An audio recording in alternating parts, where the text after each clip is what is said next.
What? You can't see me? Well, that's because I'm a master of stealth. I'm the sneakiest man alive, so I don't blame you for not noticing that. I was standing right here the entire time. It's a simple trick of the light, really. Of course, I've been a master of stealth for about as long as I can remember. I'm sure you can't get anywhere near my skills, but I do have a practice method for you to try at home. It's called Thief 2, the Metal Age.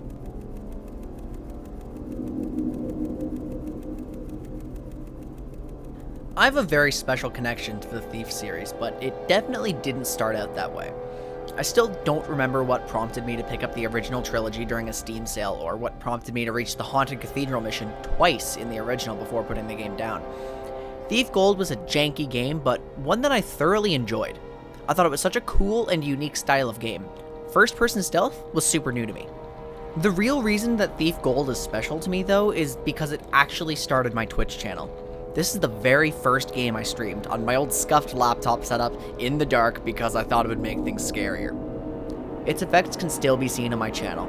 My Skyrim playthrough was very stealth-oriented because of the fun I had with this game, and my follow notification is still a gif of myself sneaking through the screen in a hoodie. I ended up playing Thief Gold twice, once on normal and once on expert, because on my normal playthrough I missed the story, as my unpatched game never played cutscenes. I didn't even know I missed them. But I did notice that Thief really shined on expert. The original's labyrinthian levels presented awesome new challenges my second time through, and I finally found out how to kill the enemies that terrified me the most. I look back on my time with this game very fondly. This is why booting up Thief 2 for the first time was so exciting to me. It's the same menu. It's the same engine. Oh my god, it's more of the same incredible game. And sure enough, Thief 2 The Metal Age picks up right where Thief Gold left off. It continues its narrative, it expands on its gameplay foundations, and it sent me on a nostalgia trip despite being a brand new experience to me. So this means that Thief 2 is basically more of the same, with some quality of life improvements. Now this has to be a good thing if the original was such a good game, right? Well, it's like if you have two cakes, both expertly baked, literally the best cakes you've ever tasted. But by the time you finish the second cake, you've had so much goddamn fondant that you just feel like throwing up. Thief 2 being so similar to its predecessor is both a blessing and a curse. Firstly, a blessing. Oh, the presentation is so good! I love this graphical style. The late 90s 3D style may be dated and jagged nowadays, but there's something about the texture work, something about the scuffed quality of the models, something about all the details in the game that I just can't get enough of. I love the graphics of this era, and Thief 2 is a brilliant example of it. And they really did a lot with a little. The ambient noise and the soundtrack is masterfully done, and it instills genuine fear and tension. There's practically no actual music, but I've still listened to it again after finishing the game. Thief 2 is such an engrossing experience off the visual and audio production alone. But for every blessing in practically every aspect of this game, there's a curse.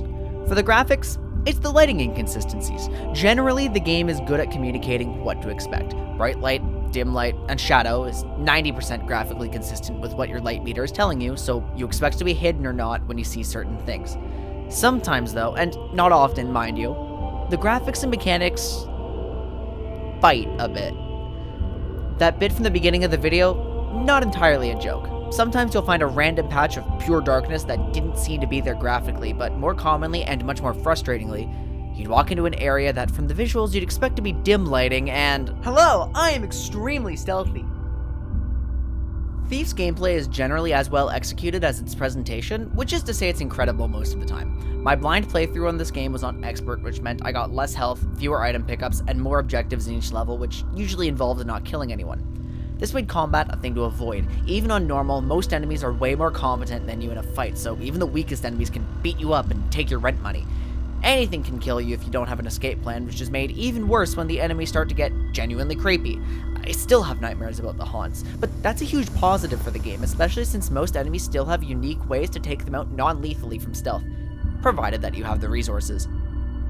The game lives and dies by its levels, which are gargantuan, and each presents you with several objectives. The most exciting part is that you always lack information going in. Your map is crude, and you never know how to complete your objectives. Therefore, Thief becomes a puzzle game. You must gather information through finding notes and letters or by eavesdropping on conversations. Going through the levels, I drew my own conclusions about what I need to do, and sometimes they were even wrong. Each level presented its own storyline in a way that was influenced by my interpretation of what was happening, how many secrets I discovered, and there's a lot, and sometimes by my utter incompetence. That's amazing. Another nice detail is that Thief 2 was far less of a horror game than its predecessor. There's a lot more manors to rob than haunted graveyards this time around, though supernatural elements were certainly still present, and the game still had its share of spooks. It's a tonal shift that I honestly appreciated, since there were fewer levels about just getting to the end and staying alive. I do think my enjoyment of Thief was in part due to my playstyle. I'm the man with a plan. My first grade report card said if there's not an organized rule for something, I'd make one. Thief, excitingly enough, stripped away my ability to pre-plan, and I refused to die for information on purpose to compensate. So each level was a slow crawl in which I got to take in the atmosphere, creating safe zones by clubbing people, handing out bonks to the head like candy, and piecing together what I needed to do. If I was wrong, or I'd explored the whole level and still had some objectives, then no worries. I can run around carelessly now with no one left to detect me, and just finish the puzzle. Good times. That is, until some levels threw a wrench in the works. While I'm getting into spoiler territory, I may as well talk about the story as well. Click this timestamp to the left if you want to skip our entire story discussion, and this timestamp to the right if you want to skip my dive into the objectives of a few specific levels.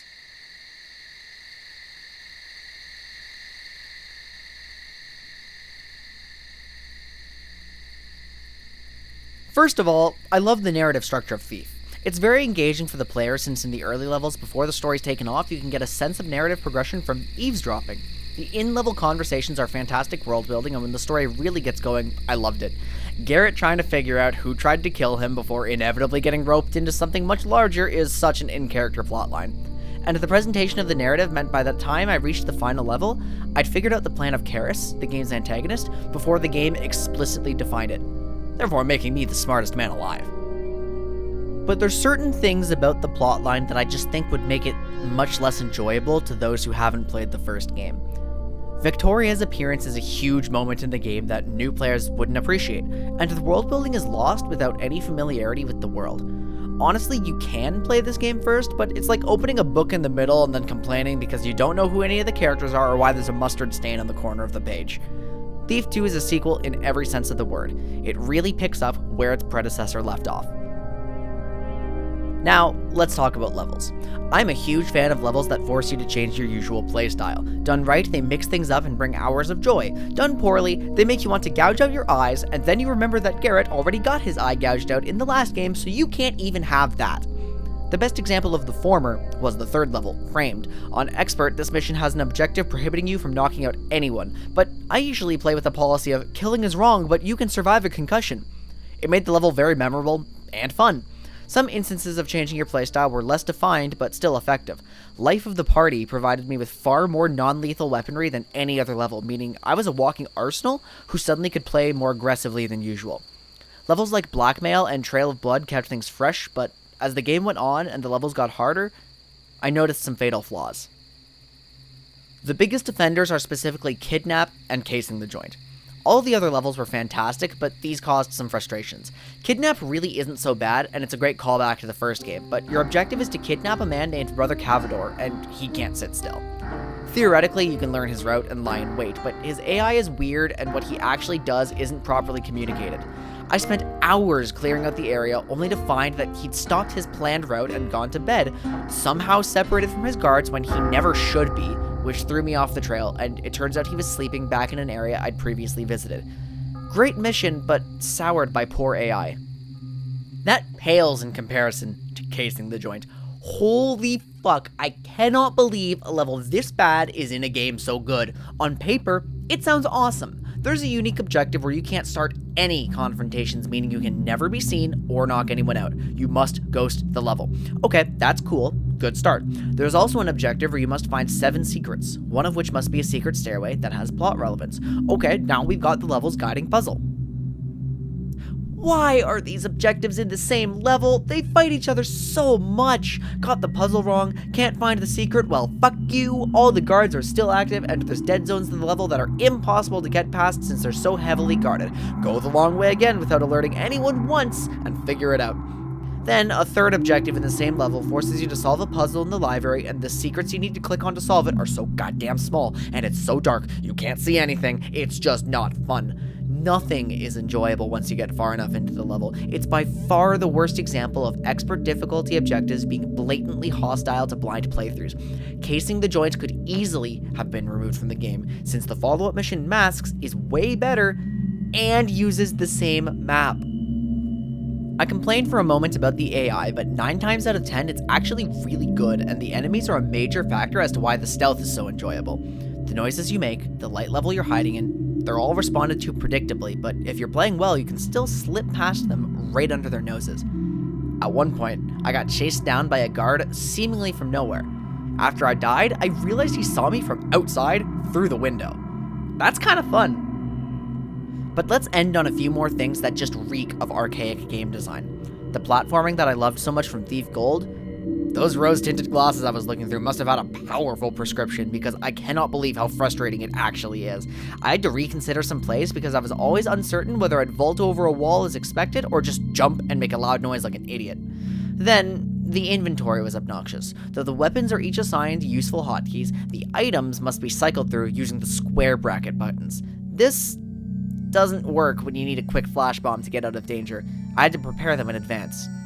And finally, I had to run the unofficial T-Fix patch to make the game run properly with its cutscenes on my Windows 10 PC. Compatibility is often an issue with old games, but I think this is important to know for Thief 2. Thief 2: The Metal Age is a masterpiece of a game that just bafflingly enough has some pretty obnoxious flaws permeating throughout most aspects of it. Everything about this game is a solid 90%. The levels, the mechanics, the graphics, the AI, all excellent. Except the one time it isn't. The only flawless element of the game is the atmosphere and soundtrack, but for the most part, those flaws can be overlooked because this game is a treat. I don't think this game is for everyone, but I'd recommend that you give it a shot if you like slow, methodical gameplay. That being said, I do think you should play Thief Gold before you touch this game to get the most out of it. So I, the master of stealth, so stealthy that you still can't see me, thought this game was fantastic to hone my skills, and as such, given how much I like the Thief games, someday I'll return for Thief Deadly Shadows, and I hope this time I won't end up waiting 2.5 years before I play it. You can see me, or maybe not, at twitch.tv/Quintic for more gameplay. And don't forget to subscribe to the YouTube channel too for more reviews like this. Now, I hear something coming. It's time for me to move.